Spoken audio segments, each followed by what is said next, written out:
Everyone loves talking about the 48 Laws of Power. Robert Greene's 1998 classic is the modern Bible for ruthless ambition. But what if I told you the best guide to surviving today, as treacherous social games, was written almost 400 years ago? Forget the 48 Laws.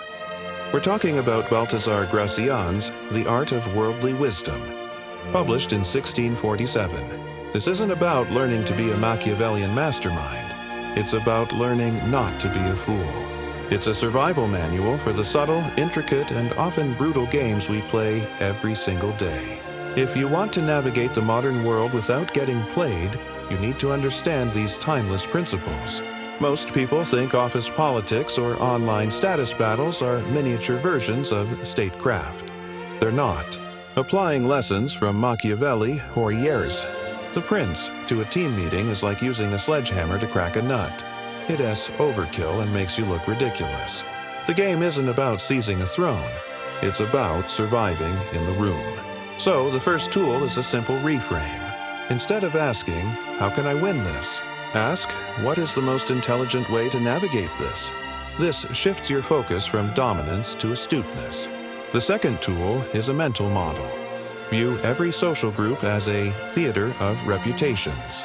Every action, word, and even silence is a performance that shapes how others see you. Your goal isn't to be the star, but to control your own character's script. Gracián was a master of a style called Conceptismo, which is all about intellectual efficiency. True intelligence isn't about using big words. It's about saying more with less. It's about precision, timing, and, most importantly, strategic ambiguity. A clear statement can be easily attacked, but a carefully worded, slightly ambiguous one forces others to reveal their own positions. Here's a tool for your next email. Instead of writing, "I think we should do X, try." It might be worth exploring how X aligns with our goals. It opens a door without committing you to walking through it. To improve your precision, try this exercise. Take a complex idea and explain it in a single, clear sentence. Practice this daily. You'll sharpen your thoughts and your words.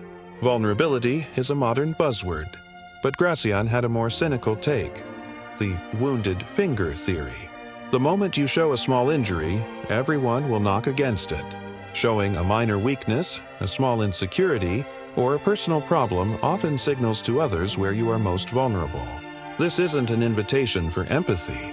It's an invitation for control. So when is vulnerability a strength? Only when it's a calculated performance, designed to build trust with specific allies. Imagine a coworker subtly undermines your work in a meeting.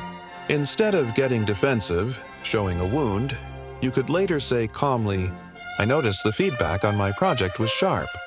What's your perspective on how we can improve it together?" This turns a vulnerability into a strategic inquiry.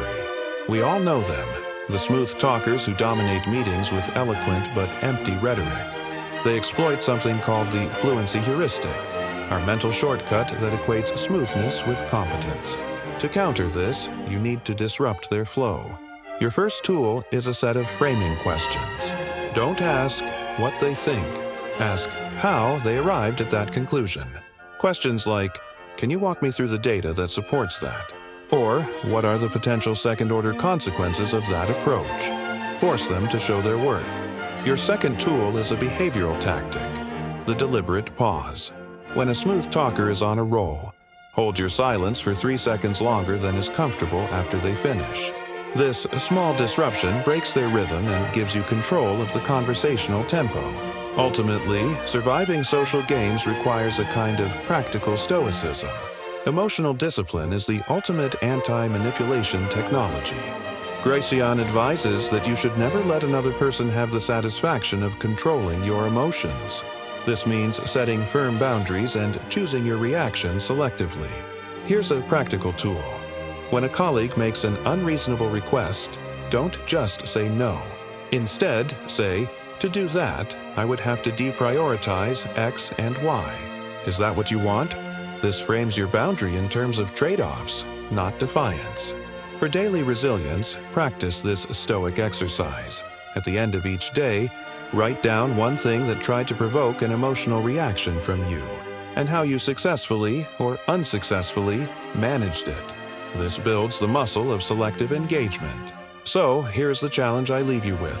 In the next 7 days, I want you to pick just one of these tools, whether it's practicing strategic ambiguity in a text, using a framing question on a smooth talker, or setting a professional boundary, and apply it. The social world is a labyrinth of mirrors and shadows, and most people are sleepwalking through it. Don't be one of them.